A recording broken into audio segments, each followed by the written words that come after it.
ଖାଇବା ସମୟରେ ନୀରବତା ପାଳନ କରାଯାଏ କାହିଁକି?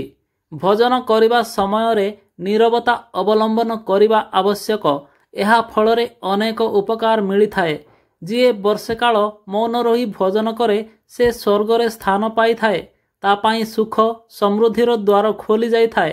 ଯିଏ ଅପରିଷ୍କାର ବସ୍ତ୍ର ପିନ୍ଧେ, ଠିକ୍ ଭାବରେ ଦାନ୍ତ ଘଷେନି, ମୁହଁ ଧୁଏନି, ଅଧିକ ଭୋଜନ କରେ, ଅଶ୍ଳୀଳ କଥା କହେ, ସୂର୍ଯ୍ୟୋଦୟ ଓ ସୂର୍ଯ୍ୟାସ୍ତ ସମୟରେ ଶୟନ କରେ, ତା ସହ ସ୍ୱୟଂ ଭଗବାନ ବିଷ୍ଣୁ ରହିଥିଲେ ମଧ୍ୟ ମା ଲକ୍ଷ୍ମୀ ଛାଡ଼ିଯାଆନ୍ତି। ସେ ସଦାସର୍ବଦା ନିର୍ଧନ ରହେ।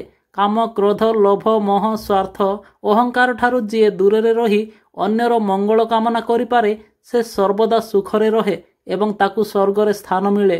ଶୁଣି ଶୁଣି ମନେ ରଖାଯାଇ ପାରୁଥିଲା ବୋଲି ବେଦର ଅନ୍ୟ ନାମ ଶ୍ରୁତି।